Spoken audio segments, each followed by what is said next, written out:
Kinokonsidera ngayon ng pulisya at militar ang pagsailalim sa mga itinuturing na election hotspots sa Maguindanao na ilagay sa kategoryang Areas of Immediate Concern.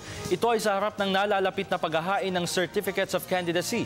Ayon kay Maguindanao Police Director Senior Superintendent Nixon Muksan, layon nitong mapigilan ang posibleng karahasang dulot ng nalalapit na eleksyon. Partikular sa mga lugar na binabantayan ng pulisya ay ang mga bayan ng Datu Unsay, Raha Buayan, Sultan Mastura at Matanog. Palalakasin umano ng mga otoridad ang pagpapatupad ng seguridad at paglalatag ng Comprehensive Security Plan. Makikipagtulungan din umano ang pulisya sa militar upang mapanatili at kapayapaan sa eleksyon. Matatandaang nangyari ang trahedya ng Maguindanao Massacre sa kasagsagan ng paghahain ng Certificate of Candidacy kung saan 57 tao ang namatay kabilang na ang 34 na miyembro ng media.